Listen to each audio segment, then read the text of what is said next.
শুরু করছি পরম করুণাময় অসীম দয়ালু আল্লাহ তাআলার নামে। আমার পিছনে যে দেওয়াল রয়েছে, দেওয়ালটা সাদা, আমার পাঞ্জাবিটাও সাদা, সাদায় সাদায় চরম মিল রয়েছে। তেমনই এখন বাজারে অসাধু ব্যবসায়ী ও ফটকা ব্যবসায়ী, সেই সাথে মজুতদারের মধ্যে একটা সুন্দর মিল রয়েছে। বাজারে বর্তমানে দ্রব্যমূল্যের যে দাম, গত 12/3/2024 বগুড়া জেলার আদমদীঘি থানার কুন্দু গ্রামে একটা ছোট বাজারে আলুর দাম ছিল 30 থেকে 35 টাকা কেজি। 3 দিন পরে 15/3/2024 আলুর দাম বেড়ে গিয়ে দাঁড়াচ্ছে 40 থেকে 45 টাকা কেজি। 3 দিনের ব্যবধানে 10 টাকা বৃদ্ধি পেয়েছে। এখন এই বাজারে যে আমি নিজে অ্যাডভোকেট, উকিল মানুষ, যে বললাম যে কিছু কম হবে কিনা আলুর দাম, কোনো কম নেই। তো এরকমভাবে মনে করা হচ্ছে, বা আমি মনে করছি যে সেখানে যে কোনো ডাক্তার যদি বলে যে 45 টাকা কেজি আলু কেন কিছু কম না, আমি ডাক্তার মানুষ, তার কাছেও কোনো কম নেই। ইঞ্জিনিয়ার যদি বলে তার কাছেও কম নেই। কোনো পরিবহন মালিক, পরিবহন শ্রমিক, তারা যা যদি বলে তাও কম নেই। থানার ওসি যা যদি বলে যে আমি থানার ওসি, 2 টাকা কম নিতে হবে, 45 টাকা কেজি আলু কেন, 30 টাকা নাও, 35 টাকা নাও, তার কাছেও কম নেই। এভাবে চেয়ারম্যান, উপজেলা চেয়ারম্যান, কমিশনার, ডিসি, সরকারি আরও যারা বেসরকারি চাকরি করে তারাও যদি বলে কম, তাও কম নেই। তার মানে 45 টাকা কেজি এই ক্ষুদ্র ব্যবসার বিক্রয় করিতেছে। এখন যেটা প্রশ্ন হচ্ছে যে বাজার অনিয়ন্ত্রণে দ্রব্যমূল্যের চক্রবৃদ্ধি, এই চক্রবৃদ্ধিটা কেমন? সেটা হচ্ছে, ধরুন 45 টাকা কেজি কেউ আলু কিনলো, কিনে চলে গেল। ধরেন সেই ব্যক্তিটা হচ্ছে পরিবহন একজন শ্রমিক, তখন সে যে বেশি দামে আলু কিনছে, তখন পরিবহন শ্রমিক পরিবহন ভাড়া বৃদ্ধি করলো।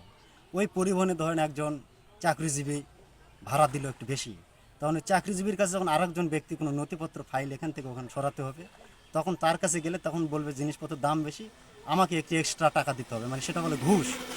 তো সেখানে একজন ঘুষ দিল, ঘুষ দেওয়ার পরে সে আসলো, সেই ঘুষদাতা কি আবার ধরেন একটা মুদি দোকানদার, সেই মুদি দোকানদার ওখানে ঘুষ দিয়ে আসার পরে উনি ওনার দোকানে মুদিখানার যত মাল প্রোডাক্ট আছে সবগুলোর দাম বৃদ্ধি করে দিল। সেখান থেকে একজন শ্রমিক আবার সেই মুদিখানাতে কিছু কিনলো, দাম বৃদ্ধি হলো, দাম বেশি দিল, সেই শ্রমিক আবার এসে অন্য কোনো জায়গায় শ্রমিক দিবে, শ্রম দিবে, সেখানে তার রেট আবার বাড়িয়ে দিল, যে এত রেট হলে আমি শ্রম দিব, না হলে শ্রম দিব না।